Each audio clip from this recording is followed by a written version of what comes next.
Grace tabernacle apostolic search உள்ளான மனிதன் புதிய நாளுக்குள் அனுதின தியானம். திங்கட்கிழமை சித்திரை மாதம் 1ஆம் தேதி 2024ஆம் ஆண்டு. இன்றைய தியான தலைப்பு தேவ கிருபையிலே பலப்படுங்கள். இன்றைய தியான வசனம் 2 தீமோத்தேயு 2ஆம் அதிகாரம் 1ஆம் வசனம். ஆதலால் என் குமாரனே, நீ கிறிஸ்து இயேசுவிலுள்ள கிருபையில் பலப்படு. தியானம். இது என்னுடைய கொள்கை. நான் மற்றவர்களைப் போல அப்படியெல்லாம் செய்ய மாட்டேன். என்னுடைய தகமைகள் உங்களுக்கு தெரியாதா? இந்த வேலைகளை செய்து முடிப்பதற்கு எனக்கு தேவைக்கு மிஞ்சிய அனுபவம் உண்டு. நான் எப்போதுமே நற்கிரியைகளை குறித்த எண்ணமுள்ளவனாக இருக்கின்றேன். இப்படியாக விசுவாசிகள் கூறுவதை நாம் கேட்டிருக்கின்றோம். அப்படி கூறாவிட்டாலும் அத்தகைய எண்ணங்கள், சிந்தைகள் நம்மில் தோன்றுவதுண்டு. இத்தகைய கூற்றுக்களை சில வேளைகளிலே நாம் பெருமைக்காக கூறாவிட்டாலும் நம் வாழ்விலே நம்மை அறியாமல் வழக்கமாக மாறிவிடுகின்றது.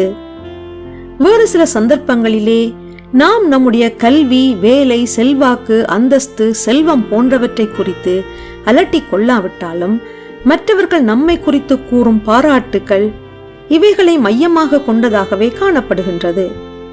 சுருக்கமாக கூறப்போனால், சிலர் அறிந்தோ அறியாமலோ இந்த உலகத்தில் உள்ள அழிந்து போகும் காரியங்களே தங்களுடைய பலன் என்றும் அவைகளால் நாம் எதையும் சாதித்து விடுவோம் என்றும் எண்ணி விடுகின்றார்கள். நாமோ எப்போதும் கிறிஸ்து இயேசுவிலுள்ள கிருபையிலே பலப்படுகின்றவர்களாக காணப்பட வேண்டும். நம்முடைய சிந்தை, சொல், செயல் யாவும் ஒன்றுக்கொன்று முரண்பட்டதாக காணப்படக்கூடாது. தேவ ஊழியராகிய பவுல் அந்நாட்களிலே இருந்த மனிதர்களில் இந்த உலகத்தின் அளவுகோலின்படி ஒரு பெரும் கல்விமானும், சமூக அந்தஸ்துள்ளவரும், மத வைராக்கியம் உள்ளவரும், சட்ட திட்டங்களின்படி எந்த குற்றமும் செய்யாதவருமாக இருந்தார். ஆனால் அவர் ஆண்டவராகிய இயேசுவை அறிந்தபோது தன்னிடம் உள்ளவர்கள் யாவும் நஷ்டமும் குப்பையுமாக கருதி கொண்டார்.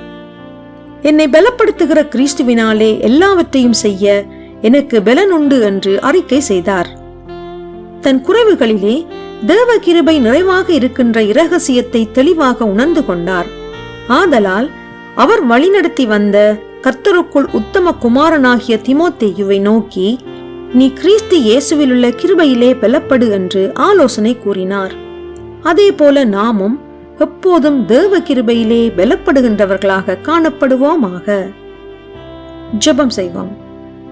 பரலோக தேவனே, நான் ஒருபோதும் இந்த உலகத்தினாலே உண்டாகும் மேன்மையான காரியங்களிலே மேன்மை பாராட்டாமல் உம்முடைய கிருபையை பற்றி வாழும்படிக்கு எனக்கு உணர்வுள்ள இருதயத்தை தந்தருள்வீராக. இரட்சகர் இயேசு வழியாக ஜெபிக்கின்றேன். ஆமேன்.